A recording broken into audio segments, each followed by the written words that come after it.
गोंडा विधानसभा के भजनपुरा में कांग्रेस पार्टी पर फूटा सिखों का गुस्सा। नमस्कार, मैं संजीव कुमार। यदि आप हमारे चैनल को पहली बार देख रहे हैं तो चैनल को अभी सब्सक्राइब कर बेल आइकन का बटन जरूर दबाएं। उत्तर पूर्वी दिल्ली लोकसभा के गोंडा विधानसभा के भजनपुरा में स्थित दशमेश बैंक्वेट हॉल में सिख समुदाय ने अपने दर्द बयां करते हुए कहा कि कांग्रेस ने हमेशा हमारे साथ गलत किया है। उनके हाथ हमारे खून से रंगे हुए हैं, तो हम ऐसी पार्टी को अपना समर्थन कैसे दे सकते हैं। हमारा समर्थन हमेशा बीजेपी के लिए रहेगा, जिन्होंने हमेशा हमारे बारे में सोचा है। उत्तर पूर्वी दिल्ली में भाजपा प्रत्याशी मनोज तिवारी को हमारा पूरा समर्थन है। आइए सुनते हैं सिखों के उस दर्द को। देखिए, आज हम मनोज तिवारी जी के लिए यहाँ पहुँचे। हमारी दिल्ली की सारी सिंह सभाएं, हमारे elected member Delhi Sikh Gurdwara management committee के और हमारी सारी स्त्री सत्संग जत्थे की हमारी सत्कारयोग माताओं ने आज मनोज तिवारी जी को भरपूर आशीर्वाद दिया।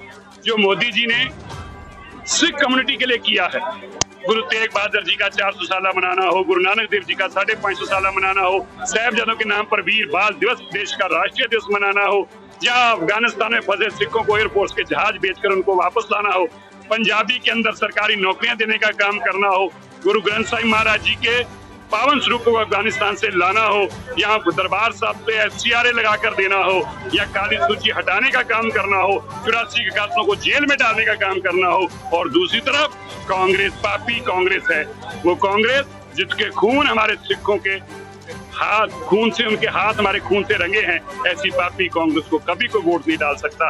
इसलिए हम सब डटकर मनोज तिवारी जी के साथ खड़े हैं। हम मोदी जी के हाथ मजबूत करने के लिए खड़े हैं, अपने देश को आगे जाने के लिए।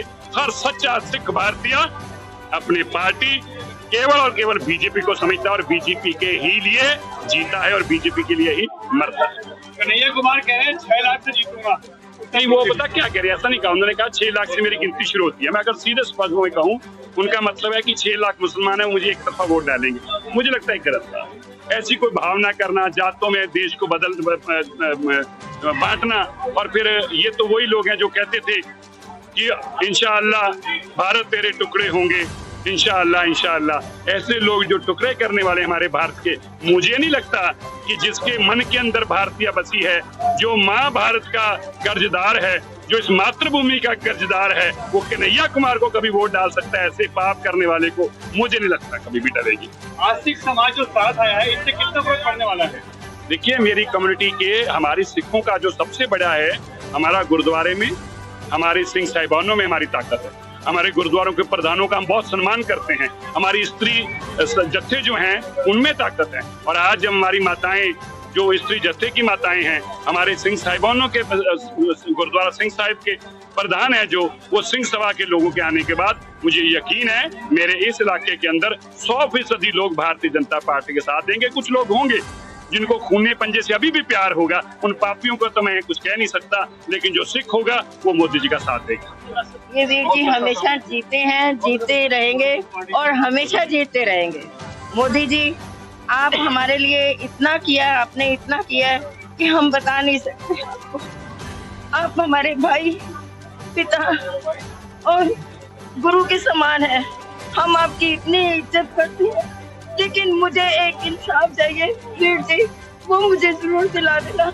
मेरा बेटा शहीद ही शहीद हो गए, बहुत पीड़ा अंदर, इतना दर्द है। देखो, अपने बच्चों को अपनी आंखों के सामने भारतीय जनता पार्टी जिंदाबाद, भारतीय जनता पार्टी जिंदाबाद। मनोज तिवारी की जीत कंफर्म है।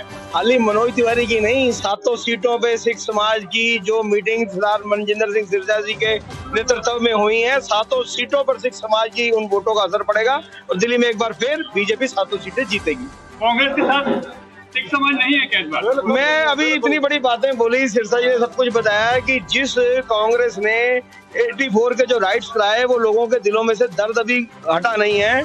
जिस कांग्रेस ने हमारे पवित्र स्थान दरबार साहब पे टैंक भेजे, वहाँ पे गोलियां चलाई, तोप के गोले चलाए, गुरु ग्रंथ साहिब महाराज जी के अंग अंग उनको अलग अलग किया, लीर किया, उस कांग्रेस का कभी भी सिख समाज का जो सच्चा सिख है गुरु का, वो कभी साथ नहीं देगा।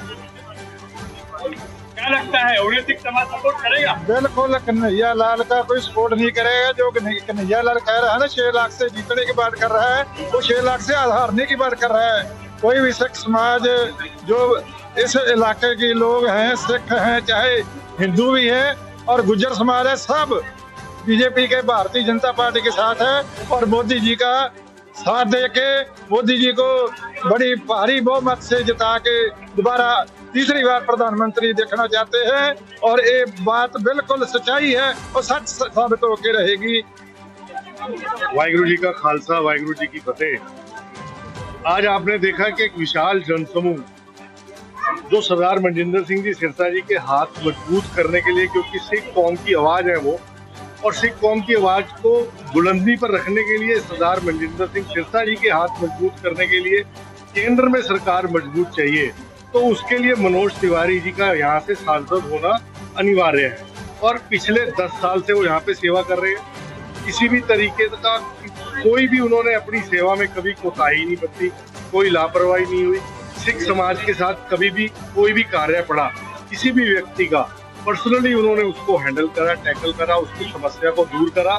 और मुझे लगता है कि सिख समुदाय जो स्पेशली आज अपनी पहचान के लिए देश में उसको एक पहचान की जरूरत है, वो नरेंद्र मोदी जी ने उसको मुकम्मल करा है, उसको पूरा करा है और एक पहचान दी है सिख समाज को कि देश को आगे ले जाने में, देश को अब तक यहाँ तक पहुँचाने में जितना योगदान सिख समुदाय का है, उसको मोहर जो है वो नरेंद्र मोदी जी ने लगाई। कांग्रेस ने पहले आप लोगों पर, खासकर सिख समाज पे बहुत अत्याचार किए थे और अब एक ऐसा व्यक्ति, एक ऐसा कैंडिडेट दिया है कन्हैया कुमार। कितना समर्थन आप लोग उसको करेंगे और क्या समाज उसके लिए वोटिंग करेगा? आप देखिए कि सिख समाज ने अब तक भारत की हिस्ट्री में भी कितने तसीहे, कितनी यातनाएं झेली, चाहे अपने गुरुओं की शहीदी हो, गुरुओं ने अपना पूरा सर्वंस दान कर दिया। गुरु गोविंद सिंह ने अपने पिता को इस देश के ऊपर वारा, जिनको हिंद की चादर कहा जाता है, गुरु तेग बहादुर साहब जी को अपने साहिबजादों को न्यौछावर करा। 1947 में जिस कौम ने सबसे ज्यादा यातनाएं, सबसे ज्यादा विछोड़ा था, वो सिख समाज था।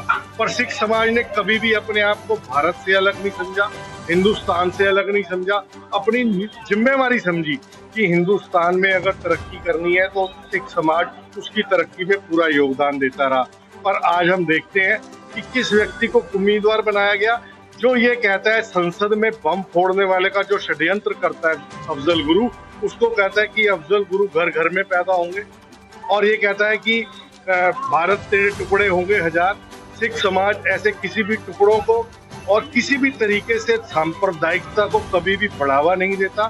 सिख समाज इसकी घोर निंदा करता है और ऐसे कैंडिडेट की घोर निंदा करता है जो समाज में अलगाव पैदा करके अपना रास्ता बनाते हैं और अलग अलग देश को अलग अलग हिस्सों में बांटना चाहते हैं। मैं इनकी घोर निंदा करता हूं और ऐसे कैंडिडेट की भी मैं घोर निंदा करता हूं। और कांग्रेस ने ये क्या सोच के कैंडिडेट इस क्षेत्र को दिया, मुझे को बिल्कुल समझ में नहीं आया। इसी के साथ संजीव कुमार को दीजिए इजाज़त। फिर मिलते हैं किसी और नई खबर के साथ। आप देखते रहिए रोजाना टाइम्स RTN 1 न्यूज़।